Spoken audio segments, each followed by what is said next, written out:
অপচয়, প্রয়োজন নাই তারপরও খরচ, অপ্রয়োজনীয় খরচ, এটা আল্লাহ পছন্দ করেন না।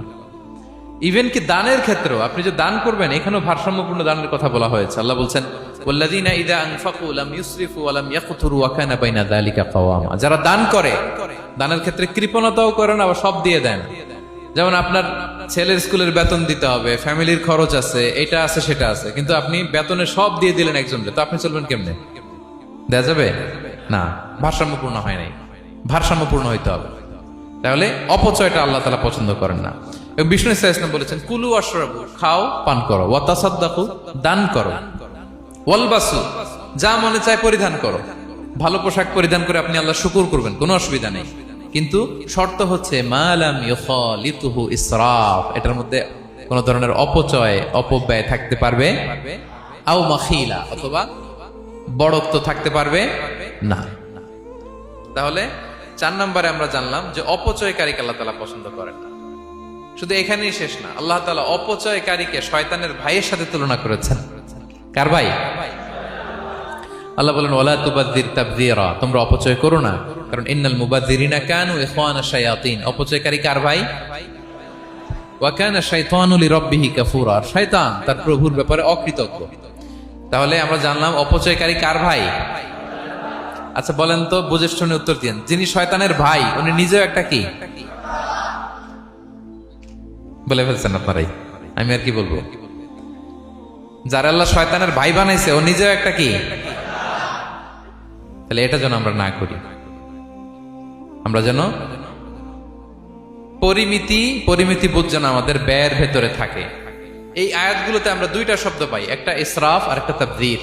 ইন্নাল্লাহা লা ইউহিব্বুল মুসরিফিন, আর জায়গা ওয়ালা তুবাযযির তাবযীরা। দুটোই হারাম পেনাঙ্গের ভাইয়েরা। পার্থক্যটা কি? পার্থক্য হচ্ছে ইসরাফ মানে হচ্ছে বৈধ বা হালাল কোনো ক্ষেত্রে প্রয়োজনাতিরিক্ত ব্যয় করা। হালাল হালাল, কিন্তু আপনি অতিরিক্ত খরচ করছেন।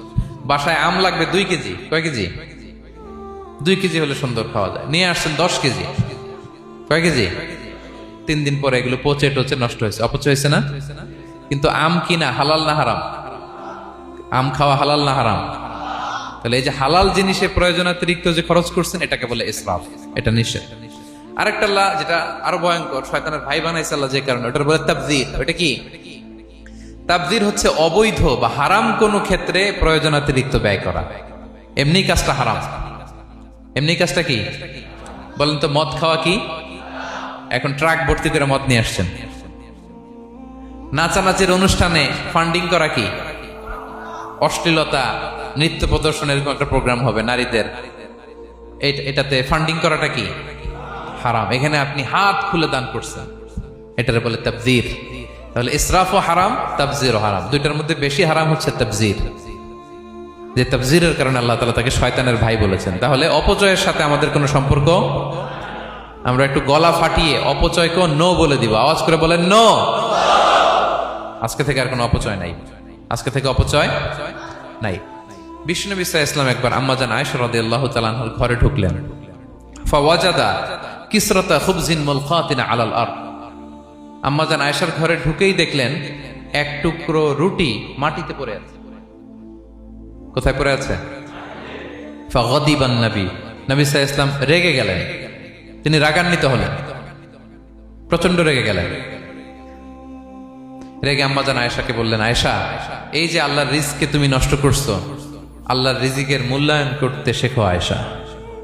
কোন ঘরে যদি আল্লাহর রিজিক আসে আর ওই রিজিককে যদি মূল্যায়ন করা না হয়, তাহলে সে রিজিক আর এই ঘরে আসে না।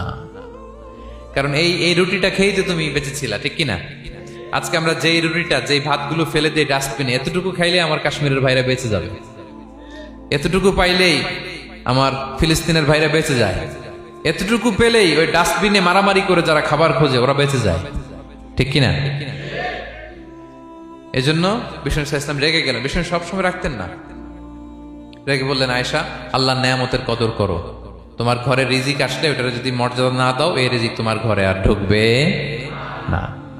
নট নেসেসারি শুধু খাবারের ক্ষেত্রে, যে কোনো ক্ষেত্রে অপচয় যেন না হয়, অপচয় অপব্যয় যেন না হয়। আমরা অনেক সময় করে ফেলি, খেতে বসলে অনেক খাবার নিয়ে ফেলি, অর্ডার করতে গেলে দোকানে অনেক অর্ডার করে ফেলি, রেস্টুরেন্টে, কিন্তু এই খাবারগুলো নষ্ট করা যাবে না, ডাস্টবিনে যেন না যায় আপনার কারণে। আপনি কি করবেন?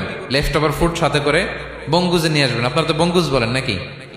পেনাঙ্গে কি বলে? বঙ্কুজ। হ্যাঁ, টেক অ্যাওয়ে বা বঙ্কুজ বললে ওরা বঙ্কুজ দিবে, নিয়ে আসবেন, বাসায় এনে রাতে খাবেন, তারপরের দিন খাবেন, অথবা কাউকে দিয়ে দিবেন। কিন্তু খাবার নষ্ট করা চলবে, কারণ ইন্নাল্লাহা লা ইউহিব্বুল মুসরিফিন, আল্লাহ তাআলা অপচয়কারীকে পছন্দ করেন। কথাটা কি বুঝতে পেরেছেন সবাই?